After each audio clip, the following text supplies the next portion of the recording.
शूर्पणखा भागे हुए रावण के पास पहुंची। शूर्पणखा भागते हुए रावण के पास पहुंची, क्या बोली? मेरी नाक काट, तुम्हारे रहते मेरी नाक कट गई भैया, तुम काहे के बाहुबली हो। और जैसे ही शूर्पणखा ने अपना टेप बजाया, रावण ने कहा आग लगा दूंगा। किसने किया? बता, मैं नाक छोड़ूंगा नहीं। उसकी तो ऐसी की तैसी, मेरे राज्य में ऐसा कैसे कर दिया।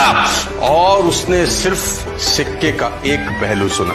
एज ए लीडर आपको ये समझा रहा हूं कि सिक्के के दो पहलू होते हैं। रावण सिर्फ एक पहलू सुना और रिएक्ट कर गया। 3 सवाल पूछ सकता था अपनी बहना से। पहला, तू राम और लक्ष्मण से क्यों मिलने गई थी? तू वहां करने क्या गई थी? दूसरा सवाल, वहां एक्चुअली हुआ क्या? What exactly happened? तीसरा सवाल, क्यों ना मैं एक बार राम लक्ष्मण से मिलकर उनका पक्ष जान लूं? सिर्फ ये 3 सवाल अगर रावण पूछता तो उस रक्तचाप को रोक सकता था। इसने क्या किया?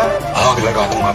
अच्छा, उसने ऐसा कहा। जब भी किसी व्यक्ति से कुछ सुनो तो दूसरे पक्ष की बात जानने का प्रयास किए बिना कुछ भी डिसाइड मत करो। Never decide in your life, क्योंकि सिक्के के 2 नहीं 3 पहलू होते हैं। कभी कभी सिक्का साला खड़ा भी रहता है।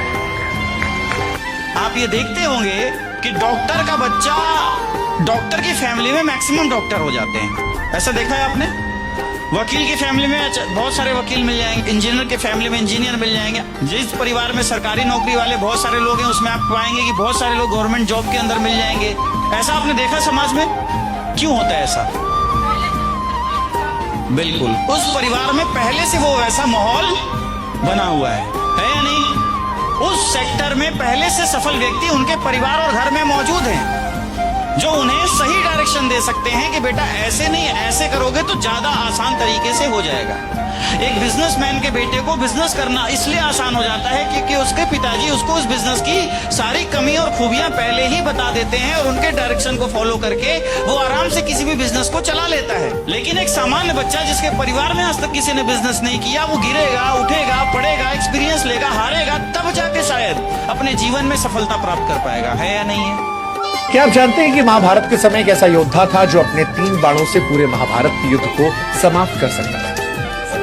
मैं बात कर रहा हूं बर्बरीक के बारे में। बर्बरीक के पास 3 बाण थे और उसको यह वरदान प्राप्त था कि जब वो अपना पहला बाण चलाएगा तो उसका दुश्मन चाहे दुनिया में कहीं बैठा हो, तीर जाकर उसे ही लगेगा, निशाना चूकेगा नहीं। दूसरा तीर एक बार में ही लाखों की सेना को खत्म कर सकता था और तीसरा तीर ऐसा था जिसको चलाने पर पहले दोनों तीर वापस आ जाते थे।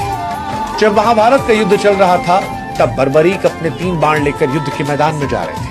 तभी भगवान श्री कृष्ण एक ब्राह्मण का रूप लेकर उनसे मिलने पहुंचे। श्री कृष्ण ने पूछा कि आप कहां जा रहे हैं? बर्बरीक ने कहा कि महाभारत के युद्ध में भाग लेंगे, क्योंकि उनकी मां ने कहा था जाओ युद्ध लड़ो, कमजोरों का सहारा बनो। ये सुनकर श्री कृष्ण हैरान हो गए, क्योंकि उनको पता था युद्ध कौन जीतने वाला है। फिर उन्होंने रणनीति बनाई।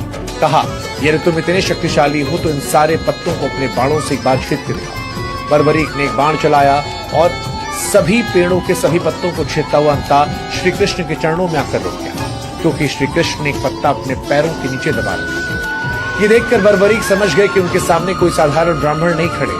बर्बरीक ने श्री कृष्ण से पूछा आप कौन है? भगवान श्री कृष्ण ने अपना असली रूप दिखाया और बर्बरीक चौंक गए। कहा कि आप तो मेरे गुरु हैं।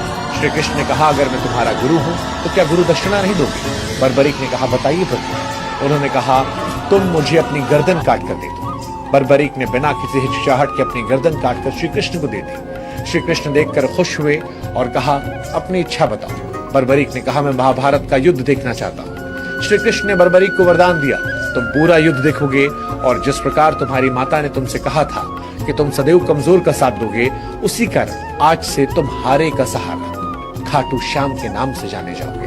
ये कहानी खाटू श्याम की महिमा है।